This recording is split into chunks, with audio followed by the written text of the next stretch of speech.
بسم الله الحمد لله والصلاة والسلام على رسول الله وعلى آله وأصحابه ومن سار على هديه إلى يوم الدين لا حول ولا قوة إلا بالله.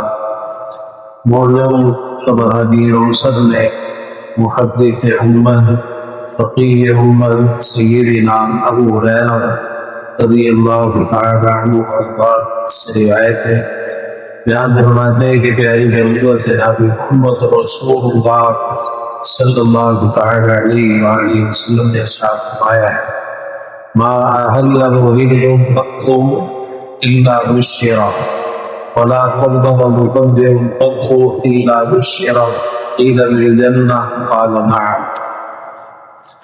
جب کبھی بھی کوئی تربیت اتارنے والا تربیت اتارتا ہے اور تدبیر کرنے والا تدبیر کرتا ہے تو اسے ضرور بشارت دی جاتی ہے. عرض کی گئی جنت کی؟ فرمایا ہاں. اس حدیث مبارکہ میں پیاری محمد جناب محمد رسول اللہ صلی اللہ علیہ وآلہ وسلم نے بہت بڑی فضیلت اور بشارت ذکر فرمائی ہے. اور میری بھائیوں، ہر مسلمان اور مومن کی جو منزل مقصود ہے وہ جنت تو ہونی چاہیے. جتنے بھی انسان نیک اعمال کرتا ہے اور جتنی بھی عبادتیں قدرتی ایسی بڑی کامیابی کو حاصل کرنے کے لیے انسان جہنم سے بچ جائے اور جنت کا داخلہ اسے نصیب ہو جائے.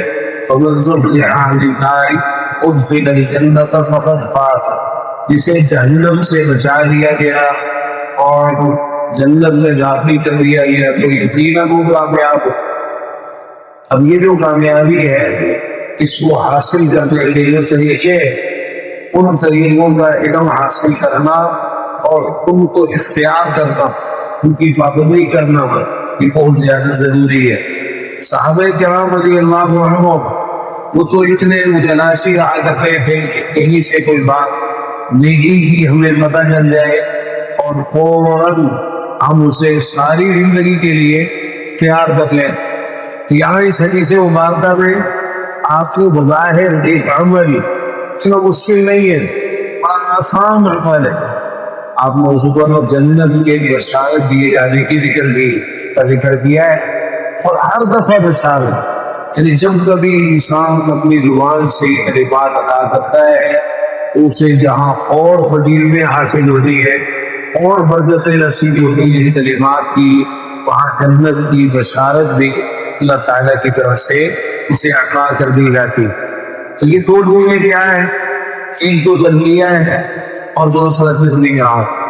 خداجے کے عالم جو حجے اللہ کے لیے جمع ہو رہے ہیں اور اس کی سعادت حاصل کر رہے ہیں، اللہ تعالیٰ ہمیں بھی اسلام نصیب فرما دے. ان کے لیے تو دونوں چیزیں یہ تقدیرات کی ہے اور تلبیہ بھی ہے. لیکن جو پیچھے والے ہیں تلبیہ ظاہر ہے کہ وہ تو عمرے کے ساتھ یا حج کے ساتھ خاص ہے.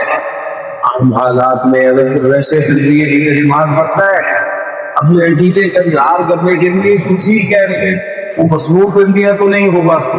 لبیک اللہم لبیک لبیک لا شریک لک لبیک ان الحمد والنعمت لک والملک لا شریک لک. یہ تقریری کلمات تو ان کلمات کو پڑھ کر انسان کلمات کی گہرائی کو سمجھے اور جو عقیدہ ان کلمات کے ذریعے انکار کیا گیا ہے اور جو تربیت اور جو اصلاح کی جائے کو انسان سمجھے کتنے عظیم یہ کلمات اور کس قدر توحید پر مشتمل یہ کلمات. یہ کلمات جو پڑھتے ہیں حجاج کرام اور اسی کا عمرہ کرنے والے سیدھی مبارکیں اور جو تکبیرات پڑھنے والے، اب حاجیوں نے تو دونوں کام کرتے ہیں نا، لیکن جو حج کو نہیں گئے ان کے لیے مشہور احمد کیا ہے؟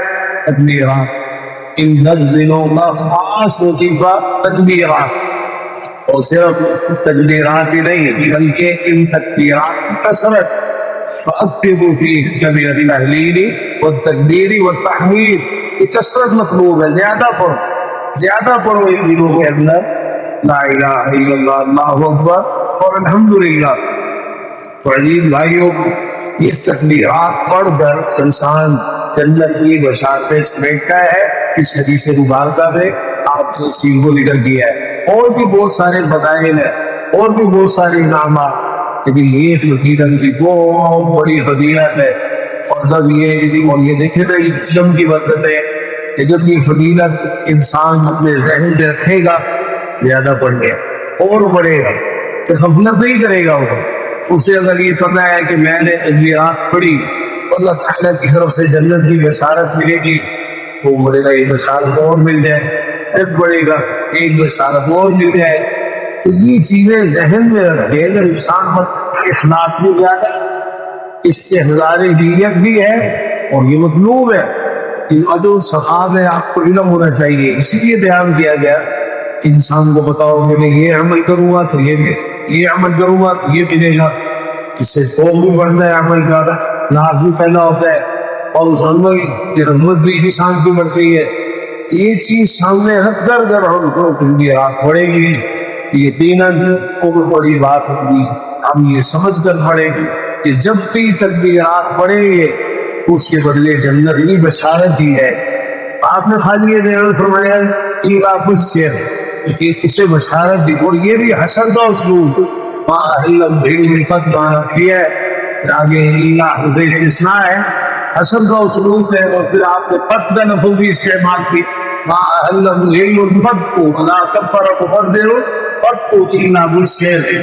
سب کبھی کوئی تلبیہ پکارنے والا یا تلبیہات پڑھنے والا تلبیہ پکارتا ہے یا تلبیہات پڑھتا ہے تو اس سے ضرور بشارت دی جاتی۔ حسن کے اسلوب میں بڑی تاکید کرتے ہوئے آپ نے اس فضیلت کو بیان فرمایا ہے۔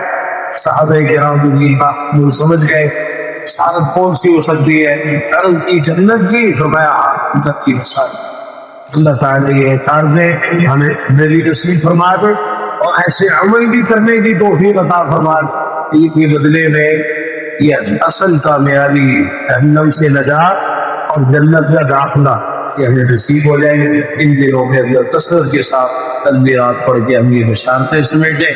اللہ تعالیٰ کو بھی عطا فرمائے کہ ہمارے عقیدے عبادات معاملات سچ و صورت لباس کاروبار تجارت چلنا پھرنا اٹھنا بیٹھنا سونا جاگنا اخلاق اطفال کردار خوشی اور ہونے یہ تمام امور سب کچھ پیاری پیغمبر جناب محمد رسول اللہ صلی اللہ تعالی علیہ وآلہ وسلم کے طریقے کے مطابق ہونا چاہیے۔